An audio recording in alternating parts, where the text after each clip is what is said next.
ये लोग ना आपस में इंटरव्यू बहुत करते हैं एक दूसरे का, क्योंकि इन लोगों ने एक दूसरे के झूठ के ऊपर पर्दा डालना होता है। लेकिन इसे ये नहीं पता कि इसने जो यूट्यूब के चैनल ग्रो किए हैं वो कैसे किए हैं, वो उनके ऊपर शरीयत क्या कहती है। फिर जी अब कह लें कि अल्ब्राइजर ने इतना ज़्यादा स्कैम किया है, इसकी जो वीडियो उठा लें, ये जी कॉइन कर लो, कॉइन खेल लो, ये गेम खेल के कॉइन कमा लो, ये गेम खेल तो अल्ब्राइजन को भी बहुत ज़्यादा स्पॉन्सर मिलता है। इसने अपना यूट्यूब का चैनल ग्रो कर लिया, अब ये कह लेंगे 6-6, 7-7 वीडियो अपलोड करता है, यानी कि दिन का है ना ये तकरीबन कह लें कि कोई 2.5 लाख रुपया कमाता है।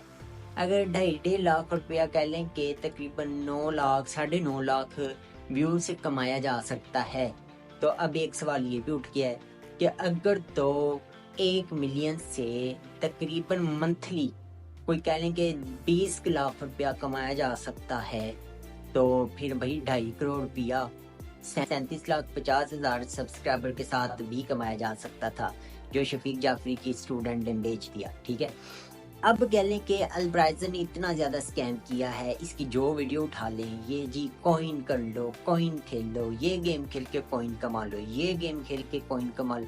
और भाई कॉइन तुम क्यों नहीं कमाते, लोगों को क्यों लगाया हुआ है।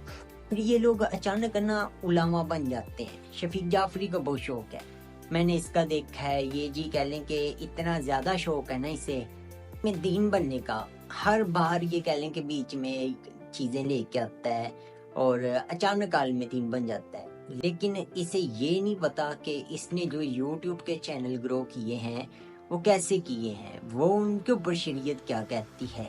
फिर जी अल्ब्राइजन हो गया, फैमिली व्लॉगर हो गया, यानी कि बहुत ज़्यादा यूट्यूबर्स हैं जो कह लें कि पहले कह लें कि बड़ी चबलें मारते थे। आप एक बंदा है वो भी कह लें कि बड़ा फेमस है, पहले प्रैंक करता था, इसके ऊपर भी बात करेंगे, लेकिन अभी इसका नाम नहीं बताना चाहता मैं। पहले कह लें कि बड़े गंदे गंदे प्रैंक करता था लोगों के साथ, बड़ी गालियाँ निकालता था लोगों को।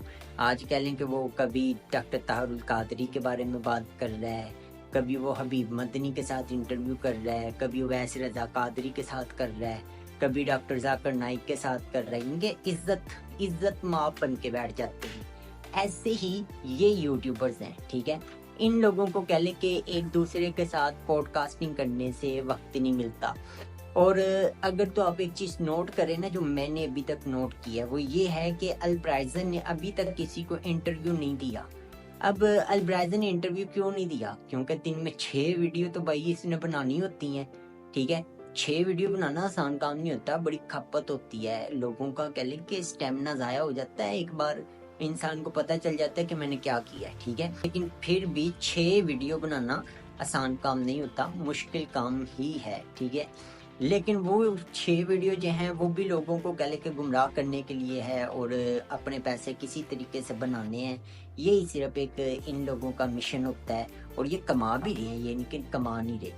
ठीक है, और इस वजह से अल्ब्राइजन किसी को इंटरव्यू नहीं देता, क्योंकि उसे टाइम ही नहीं लगता, भाई अच्छे खासे पैसे वो खुद कमा रहा है। फिर ये एक दूसरे के इंटरव्यू बहुत करते हैं। आप इन लोगों को चेक करके देखें, ये जितने भी लड़के हैं हाउ टू ऑनलाइन अर्निंग वाले, फिर ये आप लोगों को कह लें कि अमेज़न का, फेसबुक का, इंस्टाग्राम का कोर्स करवाने वाले, ये लोग ना आपस में इंटरव्यू बहुत करते हैं एक दूसरे का, क्योंकि इन लोगों ने एक दूसरे के झूठ के ऊपर पर्दा डालना होता है, इसलिए ये एक दूसरे का कह लें कि इंटरव्यू करते रहते हैं, क्योंकि पता है कि भाई मैं इसके साथ सवाल नहीं करूँगा, ये मेरे साथ भी नहीं करेगा। अब आम आवाम के साथ इन लोगों ने जो हाथ किया होता है ना, उसी हिसाब से ये आवाम के साथ बैठते नहीं है। ठीक है, बड़ी कह लें कि पशेमानी होती है इन चीज़ों के साथ, बड़ी शर्मिंदगी होती है कि यार ये क्या निज़ाम है हमारे साथ किया हुआ है।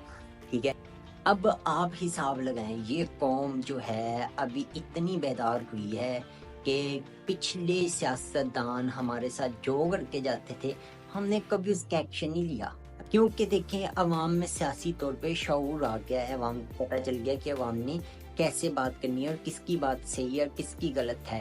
कह लें कि इमरान खान को लोग बहुत सपोर्ट करते हैं, बहुत ज़्यादा करते हैं, तो अब भी यूथ में इतना शऊर है कि अगर तो इमरान खान कोई गलत बात करता है ना, यूथ इमरान खान को भी घेर लेती है कि भाई तुमने गलत बात क्यों की, ये तो करनी नहीं बनती जो तुमने की है। ठीक है, तो ऐसे ही अब कह लें कि चीफ जस्टिस जैसे मुल्क से बाहर गया है, اب وہ ملک سے باہر تو چلے گیا ہے, اس نے بڑا نظام کر دیا ہے, لیکن اب ایک چیز جو ہے نا بڑی کہہ لیں کہ شرمندگی والی اس کے لیے ہوگی, وہ یہ ہے کہ اس نے ملک میں تو جو نظام کیا کر لیا, پھر اس نے سب سے بڑی غلطی کی ملک سے بھاگ کے. اگر وہ ملک میں رہتا نا تو یہ گندا نظام اس کی کہہ لیں کہ سیکورٹی کرتا, اس کی عزت کرتا اور کرواتا بھی ہم لوگوں سے, ٹھیک ہے. لیکن وہ بھاگ گیا. اب بھاگ کے وہ ان ملکوں میں گیا جس ملکوں میں لوگوں نے وعدہ کیا ہوتا ہے کہہ لیں کہ ان لوگوں کے ساتھ کہ بھائی تمہیں ہم فلاں جگہ پہ سیٹل کروا دیں گے, وہاں پر تمہیں کوئی کہہ لیں کہ پریشانی نہیں ہوگی. اور اب تو اس کی اولاد کو بھی لوگ برا کہتے ہیں. کہہ لیں کہ ہم نے ایسے ہی اپنی قوم میں اتنا شعور لے کے آنا ہے کہ ان لوگوں کو ہم لوگ اتنا برا کہہ سکے جتنا کم از کم لوگ قاضی فائز عیسیٰ کو کہتے ہیں. میری نظر میں قوم کو گمراہ کرنا بہت بری بات ہے, ٹھیک ہے, جو لوگ یہ کر رہے ہیں. اس وجہ سے میں مسلسل ان لوگوں کے بارے میں بات کر رہا ہوں, اور بھی جتنے ان کے بارے میں باتیں کروں گا, لیکن جو بڑی شارخ ہے نا, پہلے ان لوگوں کو ہم نے اپنی جگہ پر بٹھانے کی کوشش کرنی ہے, ان لوگوں کو سیدھی جگہ پہ لانا ہے, ٹھیک ہے. کیونکہ اب یہ نظام جو ہے اسے برداشت کرنا زیادہ کہہ لیں کہ نہیں ہو رہا. ہم لوگ اکثر دیکھیں گے, میں بہت لوگوں کے بڑے کمنٹ پڑھے ہیں میں خود پریشان ہو جاتا ہوں کہ یار یہ کیا نظام ہے.